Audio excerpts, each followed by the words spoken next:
Our system is broken, and watching the devastation and aftermath that Hurricane Helene has wrought upon North Carolina is a perfect example. Survivors of Helene are receiving $750 from FEMA if they are lucky enough to get it. Meanwhile, endless billions and billions of dollars over the last 3 years alone have been sent overseas to countries and endeavors that do not benefit our country and its people. If anything, it's made us less safe, less secure, and is draining our own resources for our own people in our most desperate times. The people are angry and fed up with countless money being provided to others while the American people suffer from events and catastrophes that are not their own making and that localities are not prepared for in the slightest. Local, state, and federal governments are not putting money into critical infrastructure, shoring up dams and levees, hardening the grid, setting up alternative routes. The list goes on. The money is there. We can see that. But FEMA is saying things like, we don't have enough money for this hurricane season. Meanwhile, a new investigation found that over $7 billion in funds is available to FEMA from previous years. But for some reason, they can't just open up that account and start divvying it out. And you're probably wondering,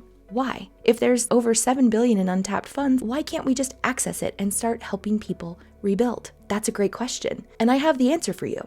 Bureaucracy. Our system is so overconsumed with red tape, compartmentalized hierarchies that require weeks of paper pushing and stamps of approval, or congressional votes that they don't want to do during their vacations to get anything done. Nothing is simple anymore because our system has been created to be convoluted, slow, and tiresome. It's not meant to function. It's meant to keep things in a long line of delays and stalling for time because what is really behind all this bureaucracy is ineptitude and a serious lack or desire of people with power to change how the system works. So many people in positions of leadership and power have no idea what they are doing, and some are just truly bad at their jobs. Meanwhile, the private citizens going against federal and state directives to stay away and not help people are bucking the rules and saying, no, we are going to do this, and thank God for them. The people are showing up for each other. They are the ones helping each other with food, water, shelter, supplies, communications, setting up new routes, taking supplies up mountains on mules and ATVs. People with first responder backgrounds and simple general personal experience are doing better work at helping people than some of those actually paid to do those jobs. If you have ever been to the DMV, called the IRS, or any other government entity, you know just how demoralizing and maddening it can be trying to get someone on the phone or in person that knows not only what they are doing, but that can also help you with your problem. And that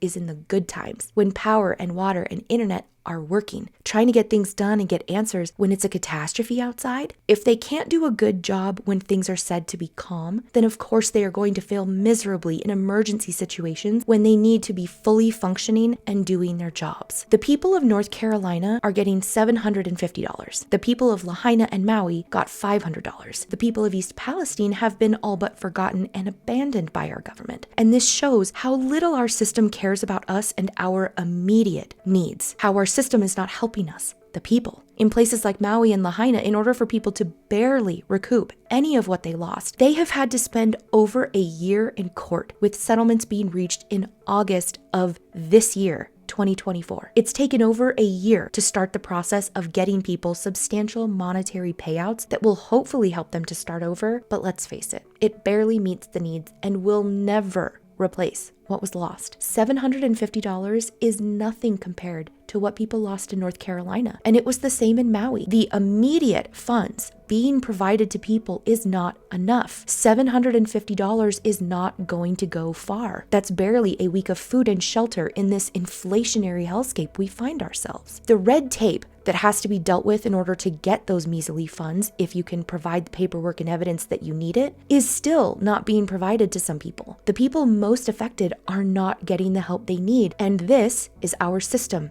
exposing itself and its failures. We better not be hearing about the people getting $750 in the months to come acting like that was enough. It should still be available to people. We saw how gaslit everyone got about the stimulus money, with talking head sycophants acting like that money was still around in 2024. We are being forgotten. We are being lied to, used, and abused by our own government. Our government will continue to show its lack of preparedness, transparency, and ability to see the moment. We have Milton barreling down on Florida, and while Florida seems happens to be preparing better than most, there is a bigger thing at play here than just a failure of our government. But that is coming up in the next video, which discusses what's really going on with the hurricanes and climate disasters, and why things are so much worse than experts have ever seen. You don't want to miss that one. My prayers are going out to everyone in the path of Milton, those that are still reeling with the aftermath of Helene, and all the disasters around the world. Don't forget to hit that like button, subscribe to the channel, hit that notification bell so you don't miss out on that upcoming climate video, and I'll see you in the next one. Stay safe, take care, and be kind to each other.